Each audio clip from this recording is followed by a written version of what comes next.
В заповеднике Серенгети в Танзании, на обширной территории дикой природы, живет старик по имени Меконт. Мистер Меконт — бывший рейнджер, который проработал в заповеднике более 50 лет, с юности до глубокой старости. За это время он посвятил себя защите диких животных от незаконной охоты. Жители Серенгети почитают его как живую легенду за его настойчивость и доброту. Даже выйдя на пенсию, он по-прежнему добровольно выезжает на патрулирование на своей старой машине. Молодые сотрудники заповедника часто обращаются к нему за советом из-за его глубоких знаний. Он любит слонов, львов, жирафов, зебр и носорогов и заботится о них. В частности, он уделяет большое внимание старым животным в безопасном месте, где они отдыхают. Несмотря на ухудшающееся здоровье, мистер Маккан никогда не позволял возрасту остановить его. В последнее время погода в Серенгети стала более суровой, и температура, по прогнозам, достигнет 45 градусов по Цельсию. Рано утром солнце стояло высоко и ярко освещало заповедник. Из-за жаркого воздуха многие животные стали искать убежище под большими деревьями. Однако мистер Маккон был полон решимости совершить поездку, чтобы проверить состояние носорога, который был ранен накануне. Он поехал в заросший кустарником район, где носорог выздоравливал. Машина медленно катилась по неровной дороге посреди сухого луга. Изнуряющая жара проникала в салон, заставляя его постоянно потеть. Приехав на место, он остановил машину и вышел, пытаясь понаблюдать за носорогом издалека. Носорог все еще выглядел слабым, давняя рана еще не зажила. Мистер Маккан осторожно подошел, чтобы проверить его состояние. Его глаза были полны беспокойства и любви к этому большому, но уязвимому существу. Внезапно он почувствовал острую боль в груди. Боль распространялась, вызывая головокружение и неспособность реагировать. Он упал на колени в траву, обливаясь потом и бледнее. Двое его коллег, Элайджа и Муса, ухаживали за зебрами неподалеку, когда услышали слабый крик. Они бросились туда и увидели, что мистер Макконт рухнул на землю.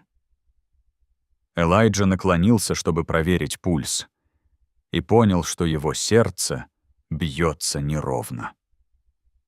Муса поискал в кармане сердечное лекарство, но не смог его найти. Возможно, в спешке старик забыл взять с собой лекарство на сегодня. Ситуация была настолько тяжелой, что Элайджа немедленно позвонил в центр по рации, чтобы вызвать скорую помощь. Все работы пришлось прекратить, и все объединили усилия для оказания помощи. Специальная машина быстро примчалась, доставив мистера Маккана в медицинский пункт заповедника. По дороге Элайджа продолжал звать его по имени, надеясь, что он продержится. Но его старые глаза постепенно закрывались, дыхание стало прерывистым. Прибыв в медицинский кабинет, врачи немедленно оказали неотложную помощь. Они попытались сделать искусственное дыхание и использовали дефибриллятор. В маленькой комнате воцарилась напряженная атмосфера. Более чем через 15 минут врач медленно объявил, что его сердце давно перестало биться. Воцарилась жуткая тишина. Все были потрясены. Печальным звоном прозвучало подтверждение того, что спасти его не удалось, и его прекрасная жизнь закончилась. Многие сотрудники подбежали, чтобы услышать эту новость, на их лицах было недоумение. Они знали, что заповедник только что потерял духовную опору. Печальная новость была доведена до сведения его семьи. Все были потрясены. Согласно пожеланиям мистера Макканна, похороны состоятся прямо в заповеднике. Служить. Все обсудили и подготовили церемонию в соответствии с ритуалами коренных народов. На следующее утро, когда солнце еще только выглядывало из-за горизонта, все собрались. Посреди центрального двора святилища была установлена простая деревянная кровать. Тело мистера Маккана покоилось на ней. Его лицо было спокойным, как будто он спал. Каждый человек приходил проводить его, и их глаза были полны тоски. Илья стоял рядом с ним. Его дрожащая рука нежно касалась руки старика, пробуждая старые воспоминания. Муса тихо зажег ароматическую палочку, тихо молясь. Внезапно у ворот святилища раздался рев. Все в панике обернулись, поняв, что приближается крупный самец льва. Он медленно шел сквозь толпу, его глаза были полны величия и таинственности. Все были напуганы и быстро искали, где бы спрятаться.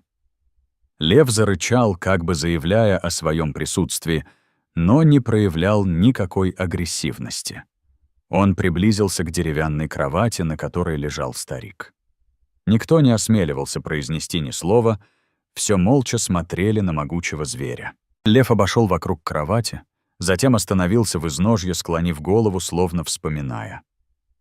Странная сцена заставила толпу вздрогнуть и ужаснуться трагедии. Илья с удивлением увидел, что у льва на боку большой шрам. Он вдруг вспомнил, что это был тот самый лев, которого они с мистером Маккондом спасли 15 лет назад. В то время львиный прайд попал в ловушку на дороге из-за охоты, и они обратились за помощью к рейнджерам. Мистер Макконд и Элайджа подошли ближе, сняли капкан и перевязали рану льва-самца. Оттуда лев был доставлен в безопасное место, постепенно поправился и вернулся в дикую природу.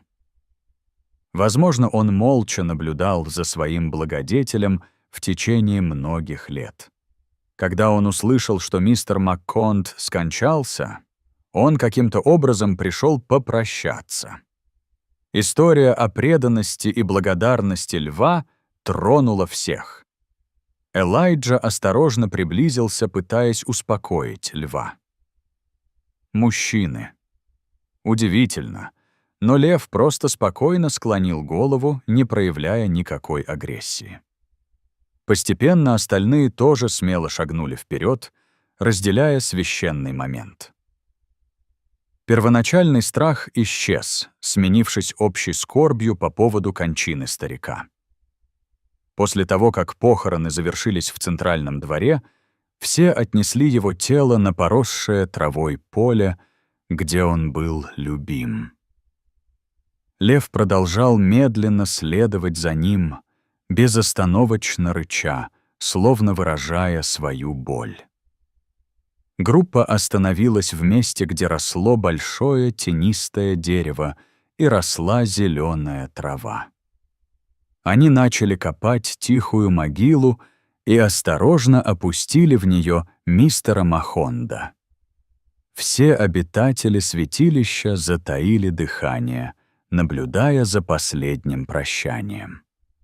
Элайджа и Муса установили в изголовье могилы камень с выгравированным на нем его именем в память о 50-летней службе. Местные жители провели молитвенную церемонию, надеясь, что его душа будет покоиться с миром в вечности. Лев долго стоял у могилы, склонив голову, не сводя с него глаз. Затем он громко зарычал, и эхо разнеслось по полям.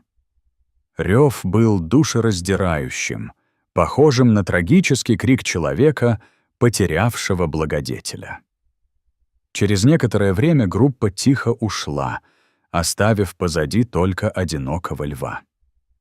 Солнце постепенно заходило, окрашивая небо Серенгети в красный цвет. Образ льва у могилы старика глубоко запечатлелся в памяти каждого. На следующий день в заповеднике временно прекратили все оживленные мероприятия, чтобы почтить его память. Многие люди пришли, чтобы воскурить благовония, возложить полевые цветы к могиле и помолиться за его упокой с миром. Время от времени люди видели, как лев возвращался, чтобы посетить могилу и спокойно поразмышлять. Мистер Мэкконт был тем, кто дал ему шанс выжить, и теперь лев отблагодарил его, почтив его память. Илья и Муса также часто приходили на могилу, чтобы поговорить с ним, продолжая мечту о сохранении дикой природы. История старика Меконда, легендарного бывшего рейнджера, навсегда останется в памяти заповедника Серенгети в Танзании, наряду с вечной любовью льва к своему благодетелю. Дорогой друг, спасибо, что нашел время посмотреть видео целиком. Не забудь поставить лайк и подписаться на канал, чтобы поддержать нас. До свидания и увидимся в следующих сериях.